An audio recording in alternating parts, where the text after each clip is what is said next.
Welcome to Shukla study point. आप सभी का स्वागत है आपके अपने YouTube channel Shukla study point में। मैं शिवम शुक्ला आप सभी दोस्तों का हार्दिक स्वागत करता हूं। ये क्वेश्चन पेपर आपका बता दूं कि 2023 का क्वेश्चन पेपर है और आपकी परीक्षा की दृष्टि से बहुत ही महत्वपूर्ण है। अगर आप किसी विश्वविद्यालय से हैं और आप बीए के चौथे सेमेस्टर में हैं तो आपको बता दूं कि ये पेपर आपको तैयार कर लेना चाहिए। इनमें जो पूछे गए प्रश्न हैं आप इनको तैयार कर लेंगे। बीए बीएससी बीकॉम एक प्रकार से मेजर माइनर दोनों का पेपर है। सेमेस्टर 4 यानी कि चौथे सेमेस्टर में नेशनल एजुकेशन पॉलिसी के अंतर्गत जो पेपर हुए हैं 2022-23 के, उसका ये पेपर में है। लेकिन ये 2024 और 25 की परीक्षाओं के लिए बहुत ही महत्वपूर्ण होगा सभी विश्वविद्यालयों के लिए।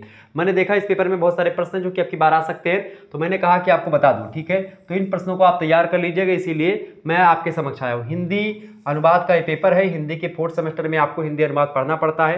3 घंटे का एक प्रकार से पेपर जो होता है उसके लिए बहुत ही महत्वपूर्ण है। बाकी अगर जिनका 2 घंटे का होता है उनके लिए भी महत्वपूर्ण होगा। प्रश्न उनमें कम आएंगे 2 घंटे वाले में, बस यही है, ठीक है। और 75 नंबर का पूर्णांक होता है आपका। क्लियर। अब थोड़ा सा हम आगे बढ़ते और चीज़ों को जानने का प्रयास करते हैं कौन कौन से प्रश्न आपकी परीक्षा में आ सकते हैं, ठीक है।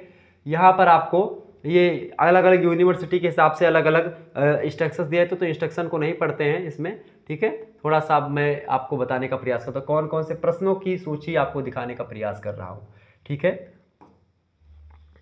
देखिए निम्नलिखित प्रश्नों के लघु उत्तर दीजिए, यानी कि इसमें से आपको 10 क्वेश्चंस के उत्तर देने हैं। 3.5 नंबर के एक प्रश्न है। ये अलग अलग विश्वविद्यालय में अलग अलग फंडा होता है, लेकिन बेसिकली इस वीडियो बनाने का जो मेरा मुख्य उद्देश्य है वो ये है कि आप देखें कि आपकी परीक्षा में प्रश्न कैसे आते हैं। यानी ये प्रश्न ये एक प्रकार से जननायक चंद्रशेखर बलिया विश्वविद्यालय का पेपर है 2022-23 का, ठीक है। ये बाकी विश्वविद्यालयों के लिए बहुत महत्वपूर्ण होगा। राम मनोहर लोहिया, वीर बहादुर सिंह पूर्वांचल विश्वविद्यालय, प्रोफेसर रज्जू भैया, ठीक है, स्टेट यूनिवर्सिटी, इसके अलावा और भी विश्वविद्यालय जिनकी परीक्षा लिखित होने वाली है उन सभी के लिए।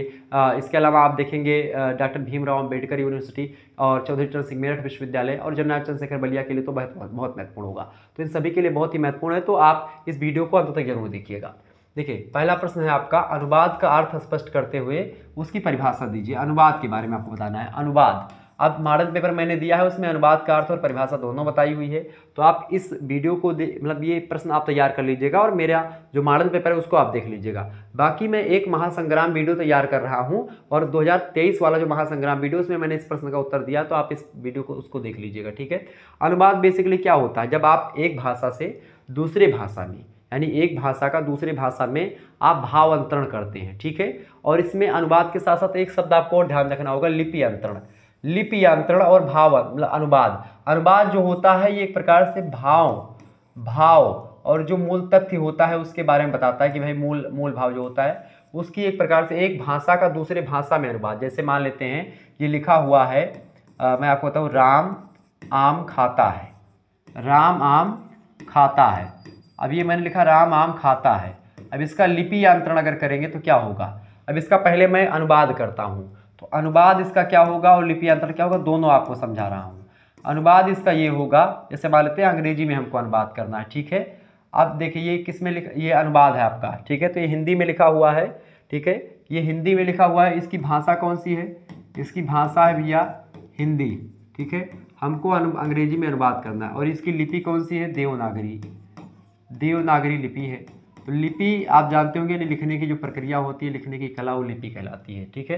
तो अनुवाद इसका हमको अंग्रेजी में मान लेते करना है। अब कैसे करेंगे, देखिए क्या लिखेंगे, राम, ठीक है, राम ईट्स मैंगो। क्या लिखेंगे, राम ईट्स मैंगो। ये इसका क्या हुआ, ये इसका हुआ भैया क्या, ये इसका हो गया आपका अनुवाद, ठीक है, ये हुआ अनुवाद। लेकिन इसी का अगर लिपि अंतरण अगर आप करेंगे, क्या बोलेंगे इसको, लिपि अंतरण। लिपि अंतरण का मतलब संधि विच्छेद होगा लिपि धन अंतरण। लिपि माने होता है ध्वनि चिन्हों को एक प्रकार से प्रतीक देने का। अब देखिए देवनागरी लिपि में लिखा हुआ है, लेकिन ये आपकी कौन सी, ये भाषा आपकी कौन सी है, ये भाषा आपकी कौन सी है जिसमें अनुवाद हुआ है, भाषा आपकी है इंग्लिश यानी अंग्रेजी, ठीक है। ये अंग्रेजी भाषा में मैंने लिखा और इसकी लिपि कौन सी है, ये रोमन लिपि है, ठीक है। रोमन लिपि में लिखा हुआ है, रोमन लिपि। लिपि माने लिखने की कला। अब देखें ये राम इसमें हिंदी में मतलब ये देवनागरी में लिखा है और ये राम आपका रोमन लिपि में लिखा है। तो लिपि अंतरण का मतलब क्या होता है, लिपि अंतरण का मतलब क्या हो जाएगा, इसमें हम लिखेंगे लिपि अंतरण ऐसे होगा, राम आम, ठीक है, और खाता KHAT खाता और है, तो ये हमने लिख दिया राम आम खाता है। अब ये राम आम खाता है ये हुआ भैया क्या इसका, ये हुआ लिपि अंतरण। और अनुवाद क्या हुआ, राम ईट्स मैंगो। यानी जब भाषा के साथ साथ लिपियों का भी कन्वर्ट होता है तो वो अनुवाद हो जाता है। लिपि अंतरण में केवल लिपि बदली जाती है, ठीक है। यानी जैसे ये राम लिखा था, ये राम देवनागरी लिपि में है और यही राम मैंने लिख दिया एक प्रकार से ये रोमन लिपि में, ये राम, ठीक है। और इसी राम को आप एक प्रकार से और भी लिपियों में इसको लिख सकते हैं, ठीक है। ये बात ध्यान रखेंगे। तो ये हो गया आपका प्रश्न। तो आपका अनुवाद समझ में आ गया और लिपि अंतरण आपका समझ, तो ये दोनों आप पढ़ लीजिएगा, बहुत ही महत्वपूर्ण प्रश्न है। आगे देखेंगे तीसरा प्रश्न आपके लिए और ज़्यादा महत्वपूर्ण है। इन प्रश्नों को तैयार कर लीजिएगा, 100% परीक्षा में आने वाले हैं। संस्कृति किसे कहते हैं, कल्चर जिसको बोलते हैं। संस्कृति की अगर बात की 2 प्रकार की होती है, एक होती है भौतिक संस्कृति, ठीक है, एक होती है भौतिक संस्कृति और एक होती है अभौतिक संस्कृति, ठीक है, अभौतिक संस्कृति। तो जो भौतिक संस्कृति होती है इसमें जैसे आपकी जो दिखाई पड़ती सामान, जैसे कुर्सी मेज टेबल, ठीक है, पंखा एसी फ्रिज, सब कुछ जो है ये भौतिक चीज़ें हैं। अभौतिक संस्कृति का मतलब जिसको आप ना तो देख सकें और ना ही छू सके, यानी देख और छू जिसको आप नहीं सकते हैं, ना तो आप देख सकते हैं और ना ही इसको आप छू सकते हैं, ठीक है। तो देख छू आप नहीं सकते, इसको आप देख और छू सकते हैं, ठीक है। तो यानी कि ये भौतिक चीज़ें आपको देख सकती है और छू सकते हैं, अभौतिक चीज़ें आपको नहीं दिखती। अभौतिक चीज़ों में जैसे आपके विचार हो गए, आपकी भावना हो गई, आपके इमोशंस हो गए। जैसे आप देखिए इमोशंस में प्यार, अब प्यार आपने देखा कि वो प्यार जा रहा है, प्यार का कलर कैसा होता है, प्यार करिया है या उज्जर है। प्यार का गढ़न देखते हैं कि उसकी आंखें प्यार की बड़ी बड़ी हैं। आपने कभी दुखी को देखा है, दुखी का एक प्रकार से दुखी का कलर, दुखी का हाइट कितनी है। तो ये सब प्रसन्नता, इसको आप महसूस कर सकते हैं ना, इसको केवल महसूस किया जा सकता है, यानी कि जिसको आप महसूस करें वो अभौतिक संस्कृति हो गई। तो ये होता है कल्चर। कल्चर किसे कहते हैं, स्पष्ट कीजिए। तो कल्चर बेसिकली आचार विचार भाव पहनावा ओढ़ावा, वस्तुओं का एक प्रकार से बदलाव, खान पान, ये सब एक प्रकार से कल्चर में आ जाते हैं, तो वो कल्चर होता है, ठीक है।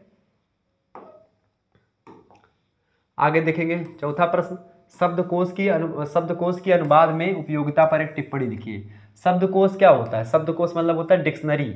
शब्दकोश को अंग्रेजी में डिक्शनरी कहते हैं। शब्दकोश की बड़ी भूमिका होती है। जब आप कोई अनुवाद कर रहे होते हैं या आपको वर्ड मीनिंग ढूंढनी होती है तो आप किस में ढूंढते हैं, शब्दकोश में ढूंढते हैं।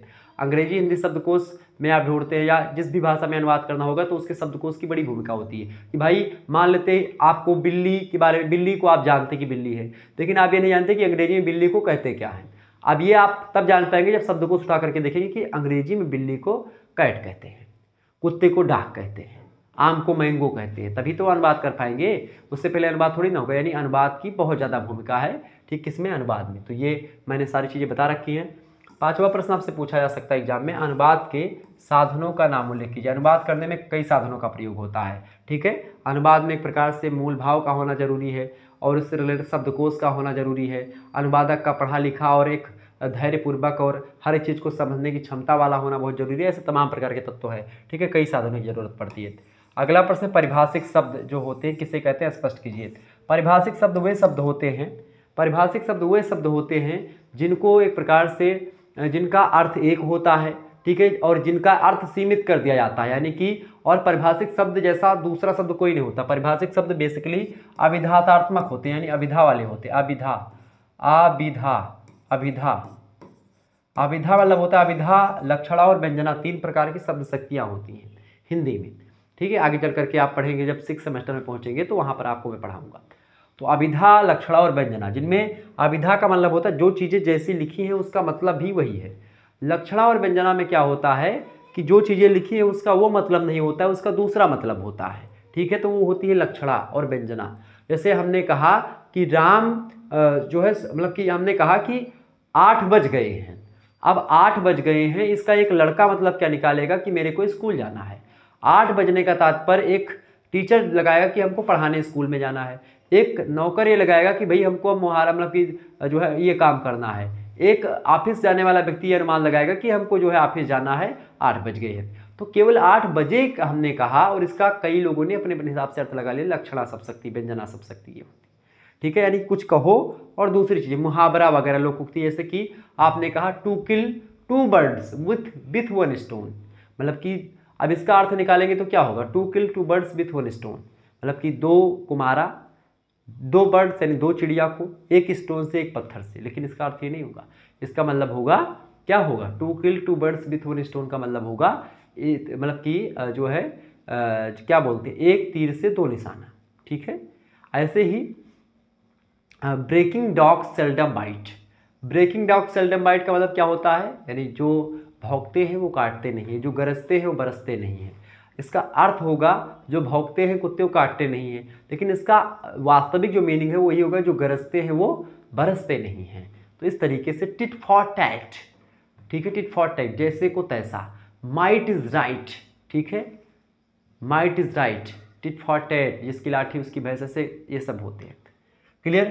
तो पारिभाषिक शब्दावली बेसिकली इन सभी से परे होती है, इसमें ना तो कोई लोकोक्ति मुहावरा इन सभी का प्रयोग ही नहीं होता है। पारिभाषिक शब्द हर एक क्षेत्र में होते हैं, जैसे कि आप देखें कि अनुवाद भी अपने आप में एक पारिभाषिक शब्द है, लिपि या अंतरण एक अपने आप में पारिभाषिक शब्द है, ठीक है। ऐसे तमाम प्रकार के शब्द जिनकी परिभाषा पहले से फिक्स करी जाती है और वो एक प्रकार से उसका अर्थ वही होता है, आज भी वही अर्थ हो, 10 साल बाद उसका भी वही अर्थ होगा, ठीक है, बशर्ते उसमें कोई परिवर्तन ना हुआ हो। तो ये हो गया इसका। अगला क्वेश्चन से आपके स्क्रीन पर आ चुका है। छठा प्रश्न है, पुनरीक्षण किसे कहते हैं, स्पष्ट कीजिए। पुनरीक्षण एक प्रकार से जब मूल्यांकन हो जाता है उसके बाद में उस मतलब अनुवाद हो जाता है, उसके बाद में उस अनुवाद को एक प्रकार से जांचना एक प्रकार से पुनरीक्षण कहलाता है। तो पुनरीक्षण ये भी आप पढ़ लीजिएगा, मैंने इसको बता रखा है, तो आप इन सभी मॉडल पेपर को देख पाएंगे। बाकी एक महासंग्राम वीडियो में तैयार कर रहा हूँ, उसमें इन सभी चैप्टर से बनने वाले प्रश्नों को समाहित करूंगा, उसमें फिर से विस्तार चर्चा कर दूंगा। पुनरीक्षण का मतलब होता है कि मूल्यांकन, मतलब कि अनुवाद किसने किया, अब अनुवाद करने के बाद में अनुवाद में क्या गलतियां रह रही हैं, अनुवाद कैसा किया गया है, क्या जो मूल कथ्य था हिंदी में जो चीज़ें, उसका जो अर्थ हिंदी में निकल रहा था वही अर्थ अंग्रेजी में निकल रहा है कि नहीं निकल रहा है, इस चीज़ को जांचना परखना ही पुनरीक्षण कहलाता है। अगला प्रश्न आपकी स्क्रीन पर आ चुका, प्रशासनिक अनुवाद की विशेषताएं। मतलब प्रशासनिक मतलब होता है एडमिनिस्ट्रेशन, यानी कि एडमिनिस्ट्रेशन से शासन प्रशासन से रिलेटेड जो अनुवाद होता है उसके बारे में बताएं। अब शासन प्रशासन में बहुत सारे अनुवाद होते हैं, अंग्रेजी में आप देखेंगे अनुवाद होता है और उसका मतलब अंग्रेजी में सारी चीज़ें लिखी जाती हैं, उसका हिंदी अनुवाद करके फिर उसकी प्रेस विज्ञप्ति वगैरह करी जाती है, यानी कि उसको प्रकाशित करवाया जाता है, ठीक है। चाहे वो सुप्रीम कोर्ट की आप बात कर लें, चाहे आप अन्य संसद भवन की बात कर लें या लोकसभा राज्यसभा, सभी में आप देखेंगे। तो ये प्रशासनिक अनुवाद हो गया प्रशासन के मामलों में। तकनीकी अनुवाद क्या होता है, टेक्नोलॉजी, जैसे कि आजकल अगर बात करें गूगल ट्रांसलेटर है, आप अंग्रेजी से हिंदी में, हिंदी से अंग्रेजी में या किसी भी भाषा में आप कन्वर्ट कर सकते हैं गूगल ट्रांसलेटर के माध्यम से, ठीक है। तो ये तकनीकी अनुवाद होता है, क्लियर। इसके अलावा मशीनी अनुवाद, आजकल जैसे कंप्यूटर के माध्यम से या मशीन के माध्यम से जो अनुवाद होता है वो मशीनी अनुवाद होता है। अगला क्वेश्चन आपके स्क्रीन पर आ चुका है। अगला प्रश्न है, सृजनात्मक अनुवाद क्या होता है। सृजनात्मक मतलब होता है सीखना, तो वो भी एक प्रकार से अनुवाद का एक प्रकार होता है। तो ये सब अनुवाद के प्रकार हैं, ठीक है। आगे देखते हैं। अब यहाँ पर दीर्घ उत्तरीय कुछ प्रश्न हैं, इनके बारे में जान लेते हैं। ये सब प्रश्न आपसे परीक्षा में पूछे जाएंगे। प्रश्न देखिए, दीर्घ उत्तरीय में क्या पूछा जाएगा, अनुवाद के महत्व पर प्रकाश डालिए। अनुवाद का बहुत ही महत्व है। आज आप जैसे कि तमाम प्रकार के भावों को, दुनिया के समस्त भाषाओं के विचारों को, दुनिया में क्या टैलेंट पल रहा है, उन सभी चीज़ों को आप कैसे जान पाते हैं, आप जान पाते हैं अनुवाद के माध्यम से। आप हर एक भाषा के अनुवाद के माध्यम से वहाँ की साहित्य, वहाँ की कल्चर और वहाँ से रिलेटेड जो खान पान, पहनावा ओढ़ावा है, उन चीज़ों को जान पाते हैं अनुवाद के द्वारा, ठीक है। तो अनुवाद का बहुत महत्व है। ये प्रश्न बहुत ही महत्वपूर्ण है, परीक्षा में 100% आएगा, तो आप इस प्रश्न को तैयार कर लीजिएगा। आगे बढ़ते हैं और भी चीज़ों को जानने का प्रयास करते हैं।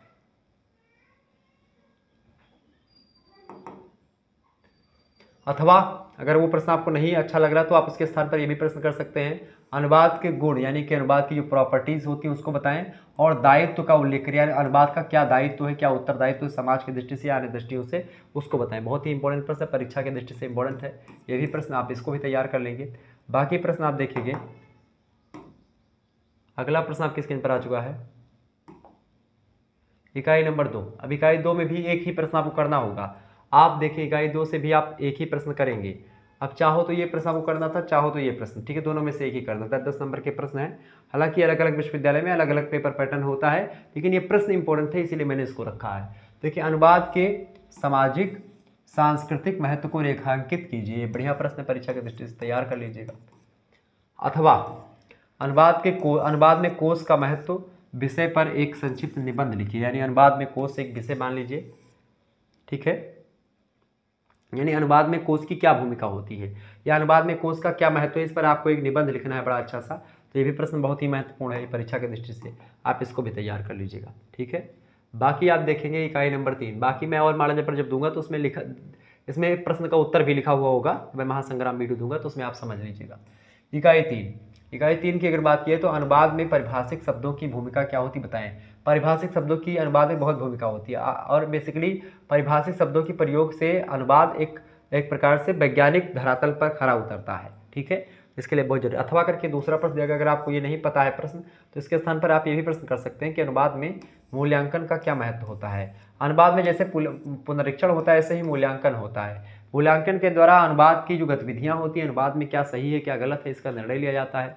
ठीक है, तो ये मूल्यांकन होता है अनुवाद का, तो इसके बारे में चर्चा करेंगे। इसके अलावा आगे देखेंगे अगला क्वेश्चन इकाई नंबर 4 से, मतलब इकाई चतुर्थ से, उससे नहीं कि इकाई 4 से पूछा जाएगा।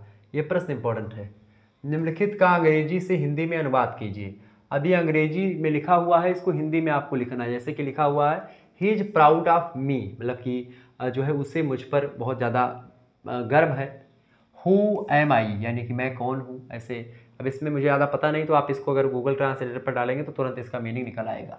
ठीक है, I am useful to man because, यानी कि मैं उसके लिए उपयोगी हूँ क्योंकि, बिकॉज आई गिव मिल्क, क्योंकि वो मुझको एक प्रकार से दूध देता है या दूध देती है। And children like to drink it, यानी कि बच्चों को बहुत ज़्यादा दूध पसंद होते हैं। You will find me in many places, यानी उसने कई स्थानों पर मुझे एक प्रकार से फाइंड किया है, पता लगाया है। I walk about in a form, ठीक है, form. You can find me near a temple also.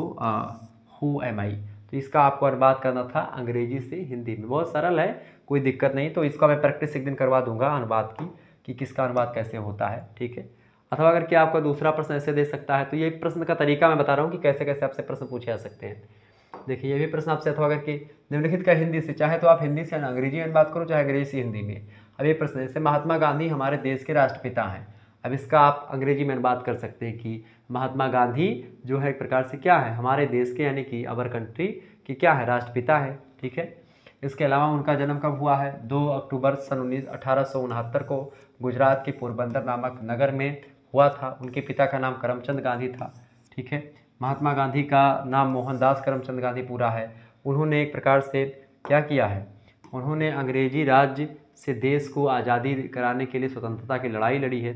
तो ऐसे तमाम प्रकार के प्रश्न आपसे परीक्षा में पूछे जाते रहते हैं। ठीक है, तो ये दोनों में से आपको करना, तो हिंदी से एक अंग्रेजी में अनुवाद करने को लेकर के प्रश्न आएगा, और एक हिंदी से, मतलब एक अंग्रेजी से हिंदी और एक हिंदी से अंग्रेजी। तो इस तरीके से प्रश्न आप इन सभी प्रश्नों को तैयार कर लीजिएगा, परीक्षा की दृष्टि से बहुत ही महत्वपूर्ण है। ठीक है, तो मिलते हैं फिर नेक्स्ट वीडियो में, और इस तरीके से और भी जो क्वेश्चन पेपर होंगे उसको भी मैं दिखा दूंगा, ताकि आप उन प्रश्नों को तैयार कर लीजिएगा। ठीक है, और मैं मॉडल पेपर महासंग्राम वीडियो दूंगा तो उसमें आपको और क्लियर हो जाएगा। धन्यवाद। ठीक है, चलिए।